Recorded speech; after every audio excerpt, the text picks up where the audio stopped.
मैं सुनील जी आपके पास आता हूँ। ऐसा माना जाता है कि जो है जो खास करके योगी आदित्यनाथ जी हैं वो क्विक फैसला करते हैं और बुलडोजर लेके अपराधियों के घर पहुंच जाते हैं। अपराधी के घर तोड़ दिए जाते हैं।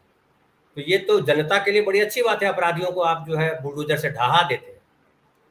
लेकिन जो महिलाओं के सवाल हैं या जो कानून का राज का सवाल है, वो दोनों सवाल पे ये बुलडोजर जो है बड़ी गड़बड़ी क्रिएट करता है। संविधान के सवाल पर भी क्रिएट करता है गड़बड़ी, क्योंकि संविधान ने व्यवस्था कर रखा कि न्याय करने का अधिकार जो है वो न्यायालय के पास है, न्यायपालिका के पास है।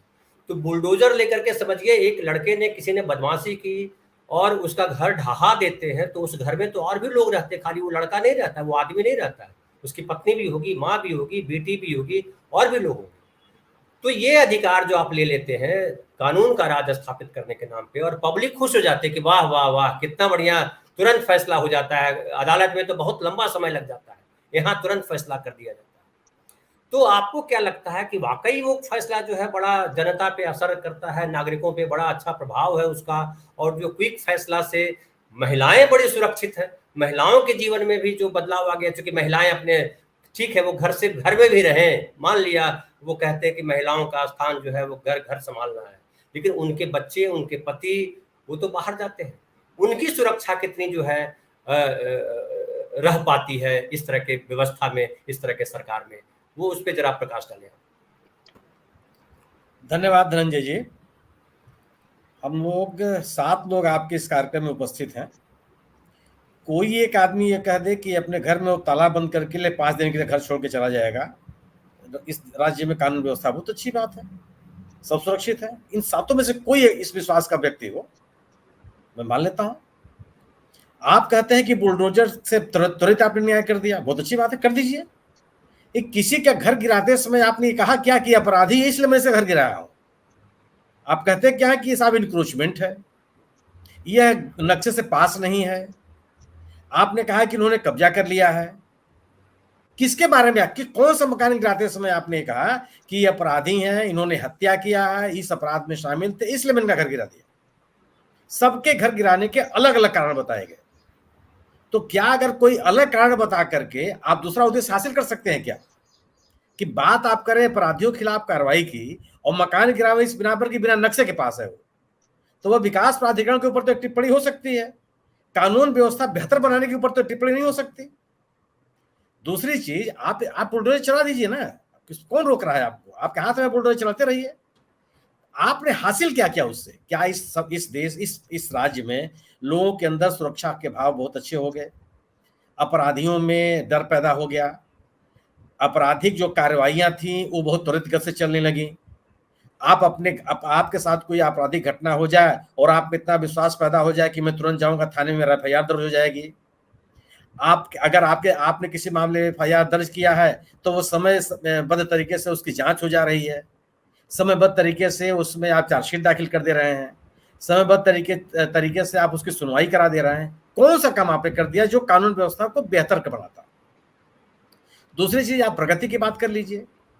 इसी राज्य में जो आर्थिक विकास दर रहा है 7 और 8% रहा है। आप जब सत्ता में आए हैं तो क्या है आप भी बता दीजिए। आपका कृषि विकास दर क्या है ये बता दीजिए। आपका औद्योगिक विकास दर क्या है ये भी बता दीजिए। क्या हासिल कर लिया आपने?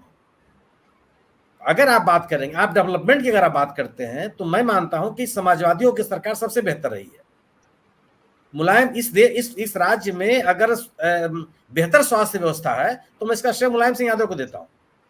अगर लोहिया संस्थान है तो मुलायम सिंह के देना। एक इटावा में आप कह सकते हैं कि अपने इलाके में डेवलप किया, एक एम्स खुला या क्या खुला उनके इलाके में, इटावा में ही, सफाई में, उस सफाई में न उत्तर प्रदेश पड़ोसी राज्यों के लोग आते हैं इलाज कराने के लिए। जिला अस्पतालों की स्थिति को उन्होंने बेहतर किया। ये अखिलेश यादव जब आए तो ये जो एम्बुलेंस सेवा शुरू की थी, जिसको नाम बदल के उन्होंने एक और नाम कर दिया, बड़े पैमाने पर मेडिकल के डॉक्टरों की भर्तियां हों, दवाएं सस्ती हों और सर्वसुलभ हों, इसकी कोशिश की गई।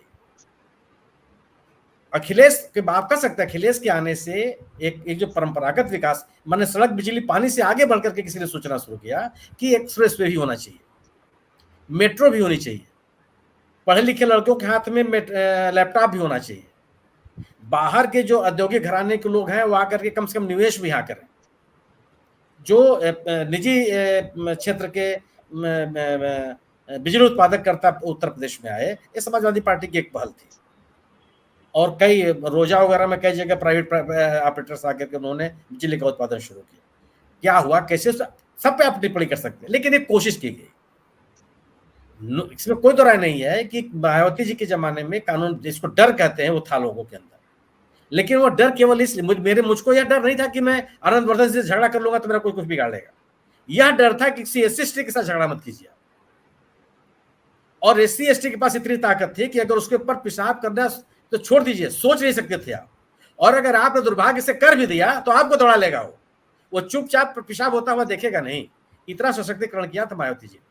उनको इतनी ताकत दी थी कि वो प्रतिकार करेगा, वो बोलेगा, उसके ऊपर हो रहे अगर कोई हमले हो रहे हैं तो उसके खिलाफ वो खड़ा होगा, उसका समूह खड़ा होगा। ये मायावती जी ने इसके राज्य में कम से कम स्थितियां बनी। आपने क्या, इस जो नई सरकार आई 2017 में, इसने एक नए समाज के निर्माण के नाम पर आप आए। आपने आरोप लगाया कि साहब ये पूरा लूट मची हुई है, परिवारवाद है और एक जाति विशेष का कोई केवल प्रोत्साहन है, बहुत भ्रष्टाचार मचा हुआ है। इन तमाम, एक परसेप्शन था, लोगों ने इसको माना भी, और ये लग रहा था कि तमाम तरह की अराजकता मची हुई थी, तमाम तरह के अपराधी थे जो उनका बोलबाला था। कोई ऐसी बड़ी गाड़ी, दैत्याकार गाड़ियां नहीं दिखती थी जिसके खिड़की से बड़ी बंदूक की नाल न दिखाई पड़ती हो। ये स्थितियां बनी, लेकिन आते आते आपने इस पर नियंत्रण कैसे कर लिया? क्या जिन जिन जिन जिन जिन जिलों में बड़े बड़े माफियाओं का या बड़े बड़े प्रभावशाली लोगों का दबदबा है, उस दबदबे को आपने कम कर लिया क्या? किसी जिन जिलों की बात कर लीजिए, अपराधियों, कौन बड़ा अपराधी है? अगर अतीक और मुख्तार को आप छोड़ दीजिए तो जो घोषित अपराधी हैं, जिनके आम शोहरत है, मैंने कहा तो उनको सजा नहीं हुई है न्यायालय से है या नहीं, जिनकी आम शोहरत है और जिनको ये सरकार और तमाम एजेंसी मानती हैं कि ये बाहुबली लोग हैं, उनके इलाकों में क्या कर लिया आपने? जो चाहता है चुनाव जीतता है, जो चाहता है चुनाव हारता है, और जिसको चाहता है हरा लेता है। किसको रोक लिया आपने? दूसरी चीज, जो विकास की चीज, जो डेवलपमेंट की, मैंने जो रोजगार के तरीके हैं, कितने शिक्षकों की भर्ती कर ली? 3 के तीनों शिक्षा सेवा आयोग जो है वह डिफंक्ट पड़े हुए हैं। उच्चतर शिक्षा सेवा आयोग, माध्यमिक शिक्षा सेवा आयोग। आपने कहा कि साहब इनको मिलाकर हम एक कर देंगे, अलग अलग तो कुछ काम नहीं कर पाते, अब तक आज तक उसका गठन भी नहीं हुआ। जिनका सालों साल पहले आपने विज्ञापन किया था उनकी भर्ती नहीं हुई, जिनकी भर्ती हो गई उस पर हाईकोर्ट ने रोक लगा दिया। कोई ऐसा आप बता दीजिए जिसमें जो इन भर्ती हो रही हो और जिसका पेपर लीक के नाम पर जांच न चल रही हो। बड़े आप पुराने भर्तियों की, माने पुराने विज्ञापनों पे भी भर्ती कितनी आपने कर ली? नए विज्ञापन तो छोड़ दीजिए, आप नए विज्ञापन आपने कितने जारी किए आप ये बता दीजिए। किसानों को बेहतर स्थिति मिल जाए, कम से कम मंडी समितियों बनाने का काम अखिलेश यादव ने लगभग हर जिले में किया। नवीन मंडी समितियां बनी और एक नया प्लेटफॉर्म देने का प्रयास किया कि आप किसान वहां जाकर के अपने उपज को बेच लें। उन मंडियों का क्या हाल कर दिया आपने? आप उन मंडियों के बजाय आपने प्राइवेट मंडियों को बढ़ावा देना शुरू कर दिया। और जो 3 किसान कानून लेकर के आप आए, उसके उद्देश्य आप देख लीजिए।